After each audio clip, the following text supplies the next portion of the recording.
Queridos amigos, bienvenidos a este espacio de estudio de la Biblia. Estamos en una nueva serie de lecciones, estamos ya en la lección 2. El tema de hoy es el mensaje de Hebreos. Vamos a encontrarnos con una figura interesante. El pueblo de Dios, el pueblo elegido, llamado en algunos momentos inclusive como los adoptados como hijos de Dios, se encuentran con situaciones adversas. Sufrimiento, lucha, persecución, y podría venir la pregunta, si estamos en el camino correcto, ¿por qué nos suceden estas cosas? Y Pablo va a ir presentando en esta lección atributos, cualidades de Jesús que nos ayudan a fortalecer nuestra confianza en que Él tiene el control de nuestra vida.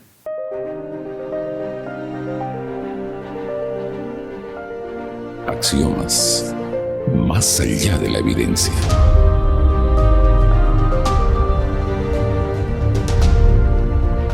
Un documento judío de algunas décadas después de la escritura del libro de Hebreos contiene un párrafo interesante.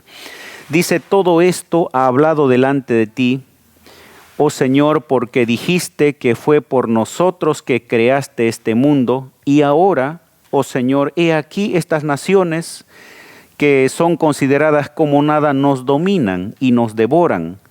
Pero nosotros, tu pueblo, a quien has llamado tu primogénito, unigénito, celoso de ti y muy amado, hemos sido entregados en tus manos. Una señal de querer entender un poquito lo que estaba sucediendo. Para hoy tenemos como invitado al pastor David Vargas. Bienvenido, querido David, para poder conversar un poquito sobre el mensaje del libro de los Hebreos. Sí, por supuesto, todo un privilegio dialogar sobre la palabra de Dios. Bien, ¿puedes guiarnos en oración, por favor? Claro, oramos. Nuestro Dios, nuestro Padre bendito, eterno Señor, te agradecemos la oportunidad de abrir tu palabra y también, Señor, recibir tu Espíritu para comprenderla. Te suplicamos que el mismo Espíritu que inspiró tu palabra nos permita aplicar, practicar, disfrutar en nuestras vidas su contenido y tu salvación. En nombre de Jesús, amén. Amén. Para esta comunidad que se ve, diríamos, en cierto modo hasta sorprendida por las luchas, las dificultades que tiene que atravesar, Pablo comienza a presentar cualidades de Jesús, funciones de Jesús que van a ayudar a entender que Dios está al control de su iglesia y de los cristianos.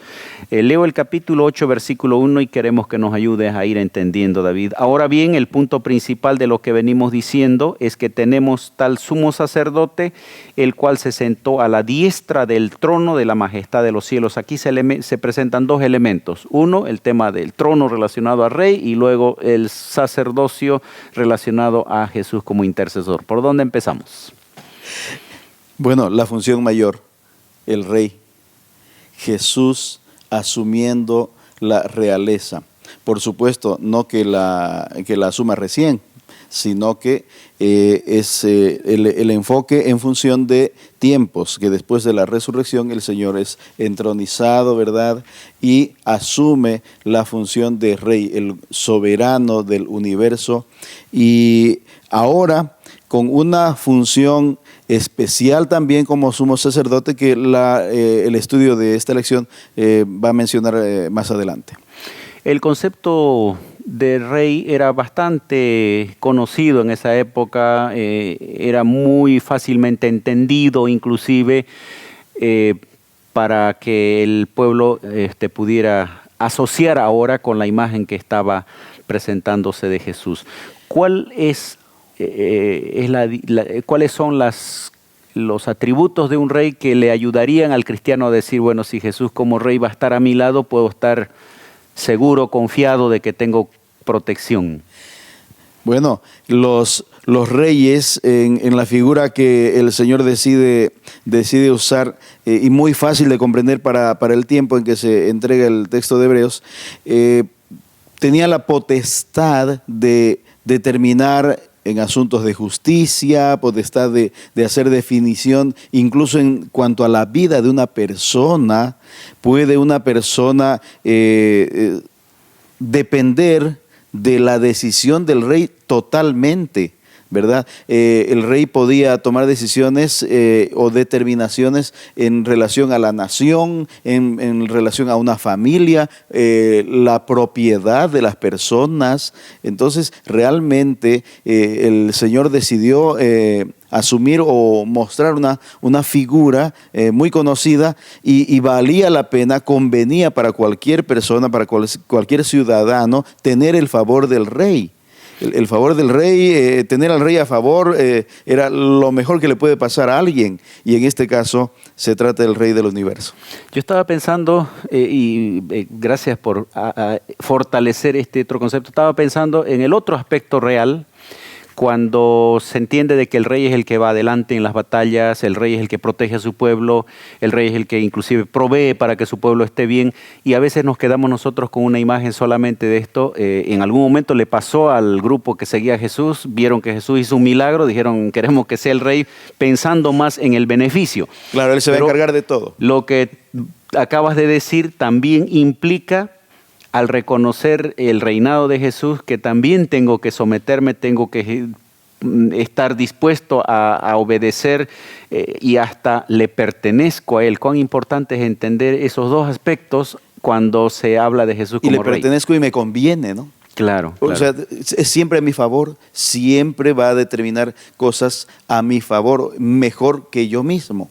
Bien, la otra imagen que se presenta acá es del mediador, haciendo referencia al sumo sacerdote. Wow, qué excelente tener al mismo soberano como mediador mío, ¿no? Esa figura excelente, el que va a interceder por uno, el que va a rogar por uno. Es clarísimo, nosotros estamos conscientes de nuestra situación en pecado, no tenemos derecho, no tenemos acceso. El apóstol Pablo, el mismo escritor de Hebreos, en Romanos lo dice, estamos destituidos de la gloria de Dios, del trono de Dios, de la presencia de Dios, no tenemos más acceso. Y sin embargo, a través de Jesús tenemos acceso. No solo acceso, sino Él mismo intercediendo por nosotros. Este concepto de mediador es un concepto no solo cristiano, es un concepto religioso general, inclusive en el mundo grecorromano, la necesidad del ser humano de tener a alguien que medie entre Dios y la divinidad. ¿Cómo esta revelación de que Jesús es ese mediador se diferencia de el concepto tradicional, digamos, de un mediador, diríamos, pagano? En el pensamiento pagano, muchas veces el mediador era un objeto con figura humana, figura de animal, etc. O muchas veces el propio ser humano podía interceder por sí mismo con ruegos, súplicas o una especie de chantaje, una especie de soborno a las divinidades que se concebían. Y la gran diferencia, la gran ventaja comparativa en este caso de la Biblia y nuestro Dios es que hay un intercesor vivo. Se trata de un ser, es el ser supremo, ¿verdad? Es un ser vivo y es el creador, el que ha entregado su vida por nosotros. O sea, realmente un intercesor o un mediador válido, no figurativo apenas. En el concepto pagano, ese mediador podía ser también un sacerdote, pero limitado. El concepto de la deidad implicaba, digamos, o de mediación implicaba un apaciguar a un Dios airado que se manifestaba de manera violenta con el ser humano. Había que aplacar la ira de la divinidad. Acá la figura cambia porque el mismo Dios se transforma en aquel que busca al ser humano y tal vez más bien el mediador tiene que ver en acercar al pueblo de Dios rebelde, que se aparta del pacto, para volverlo a conectar con su Dios. Qué gran reflejo del amor de Dios, ¿no? Dios mismo acercándose al ser humano, ¿verdad? En lugar de aquella otra figura en la que el ser humano tenía que suplicar. Estos dos conceptos aparecen de manera inicial, diríamos, cuando Pablo trata de motivar, animar a esta comunidad que estaba sufriendo la reacción de la sociedad, la reacción del mundo por haber elegido un camino diferente. Ya mencionamos en algún momento que esto puede ser realidad en la experiencia de muchos cristianos ahora en el siglo XXI. La experiencia sabemos que puede ir de ambos lados, ¿no? De rechazo por un lado, de indiferencia, distancia, rebeldía, etcétera. Pero por el otro lado, la necesidad, la búsqueda, la proximidad hacia Dios. Esta es la mejor.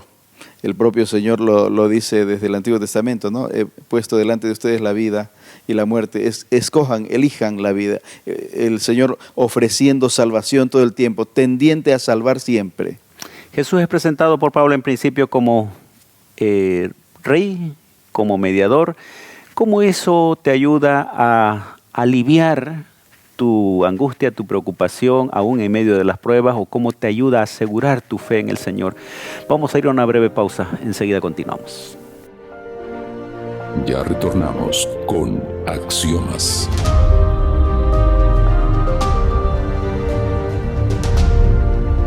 Estamos hablando, queridos amigos, sobre el mensaje de Hebreos, y un aspecto muy importante es la manera como Pablo está presentando a Jesús con funciones que ayudan a fortalecer la confianza en momentos de dificultad para la comunidad de los hebreos y también para nosotros. Hay una imagen que luego aparece en Hebreos capítulo 2, versículo 14 al 16. ¿Cuál es esa imagen, David? Bueno, encontramos ahora a Jesús como nuestro defensor. Y bueno, si complementamos, el mismo que es el soberano del universo, el que es el mediador, ahora también mi defensor o nuestro defensor. Realmente un gran complemento, ¿no? Dice el texto que como por hijos, ¿verdad? Así como los hijos, dice, participan de carne y sangre, él también participó de lo mismo para destruir por su muerte al que tenía el dominio de la muerte, a saber, al diablo. Él nos defiende frente al diablo, frente al pecado, frente a las dificultades, frente a las crisis. El Señor Jesús se constituye en el defensor ante todo. Hebreos 12:14, el 15 sigue 2:14 diciendo, al 16. Perdón, 2:14, el 15 dice: y puede librar a todos los que por el temor de la muerte estaban durante toda la vida sujetos a servidumbre. Wow. Dice también: porque ciertamente no socorrió a los ángeles, sino socorrió a los descendientes de Abraham. ¿Y quiénes son los descendientes de Abraham? En ese contexto era ese grupo, pero se aplica también a todos los que creen en Jesús, tienen la fe de Abraham, ¿no? Claro, a partir de la extensión que Pablo menciona sobre el ministerio de Cristo, ¿no? Que él mismo ha sido enviado ahora a los gentiles, dice en principio, para figurar precisamente a toda la humanidad que ahora tiene acceso directo a constituirse en el Israel, en los hijos de Abraham, entregando su vida a Jesús. Pablo tiene varios textos que hablan sobre la importancia de la presencia de Dios en nuestras vidas, y que eso debe ayudarnos a pensar que el poder de Dios es mayor a cualquier otro poder de este mundo. Si Dios con nosotros, ¿quién contra nosotros? Cuando escribe a los romanos, y vamos a encontrarnos permanentemente con esa certeza, ¿no? De Dios, un defensor, un protector, uno que te ayuda en los momentos de dificultad, y eso, cuando estamos pasando un momento de prueba, necesitamos tenerlo muy presente. Exacto, el mismo Pablo en Romanos 8:28, cuando dice de las dificultades o de lo que uno tiene que a veces enfrentar muy en desventaja en la vida, o aparente desventaja por el poder que el enemigo pretende ejercer, dice: a los que aman a Dios todas las cosas les ayudan a bien. Es decir, que podrían ocurrir dificultades, tragedias o venir lo que sea. El Señor va a transformar o hasta trastornar la situación para que se constituya en algo que me favorece. Jesús nuestro Rey, Jesús nuestro mediador, Jesús nuestro defensor. Ahora se enfatiza en el capítulo 4, versículo 14 al 16, el concepto también de intercesión, pero ampliando un poco la figura y la función de Jesús como sumo sacerdote. Por tanto, teniendo un gran sumo sacerdote que traspasó los cielos, Jesús, el Hijo de Dios, retengamos nuestra profesión, porque no tenemos un sumo sacerdote que no pueda compadecerse de nuestras debilidades, sino que uno que fue tentado en todo según nuestra semejanza, pero sin pecado. Acerquémonos pues confiadamente al trono de la gracia para alcanzar misericordia y hallar gracia para el oportuno socorro. ¿Qué elementos podemos resaltar de esto que Pablo está diciendo en la carta a los Hebreos? Interesante que Pablo de pasada, digamos, nos menciona, nos recuerda que Cristo es nuestro sumo sacerdote, es el intercesor, el mediador. Pero cuando cierra la expresión, cuando cierra esta sección, él enfatiza la actitud. La acción y la actitud que es necesaria de parte de nosotros, acercarnos al Señor, acercarnos a Jesús, no tengamos temor, Él no está en contra nuestra, está a nuestro favor, acerquémonos, y ahora cita o indica la actitud, dice confiadamente, acerquémonos confiadamente al trono, es decir, tenemos acceso realmente a la gloria de Dios, tenemos acceso a Dios, al trono de Dios. El ministerio sumo sacerdotal en el Antiguo Testamento a través del tabernáculo tenía el propósito de ilustrar la función de Jesús, pero tenía sus limitaciones. Y aquí Pablo se encarga también de decir, miren, lo de Jesús, ustedes van a tener a alguien que no tenemos a alguien que no pueda compadecerse, sino uno que pasó las dificultades que ustedes creen que son difíciles, complicadas, pero él pudo lograrlo. Entonces nos garantiza. Sí, a diferencia de las divinidades en cientos y miles que rodeaban entre las culturas circundantes a Israel, ¿no? En las que principalmente las divinidades permanecían airadas o estaban atentas al error humano para supuestamente castigarles, para supuestamente juzgarles y eliminarles si no satisfacían los apetitos y deseos de los dioses. En cambio, el verdadero Dios es alguien que se compadece y se aproxima a sus criaturas. Está realmente aquí la posibilidad de corregir el pensamiento de la humanidad toda, ¿no? Hay un Dios, pero ese Dios es amor, ese Dios es misericordioso, ese Dios ofrece gracia. Dice, acerquémonos al trono de gracia para alcanzar misericordia. Incluso la palabra final, socorro, ¿verdad? Hay un socorro, un auxilio que el Señor pretende ofrecer. Y ampliando un poco, profundizando esto en el capítulo 8, habla inclusive de que esa intercesión va acompañada de una renovación del pacto.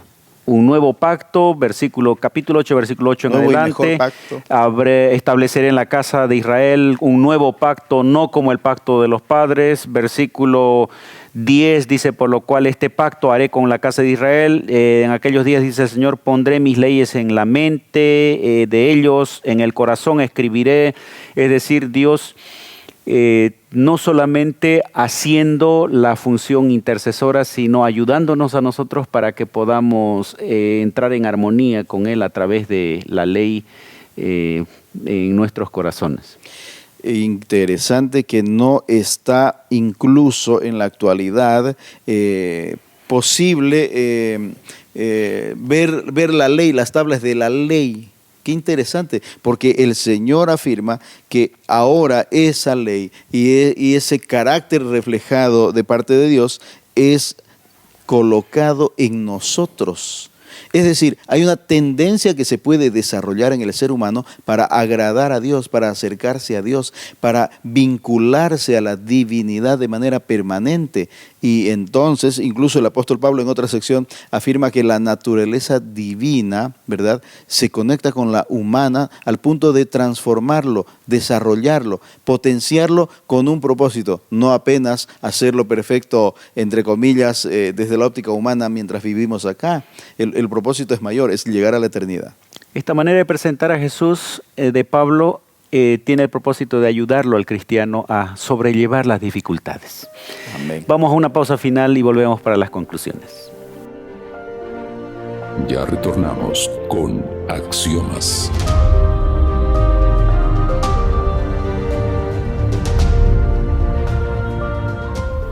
Queridos amigos, hemos llegado al final de nuestra lección, una lección muy importante y práctica también para nuestra experiencia cristiana.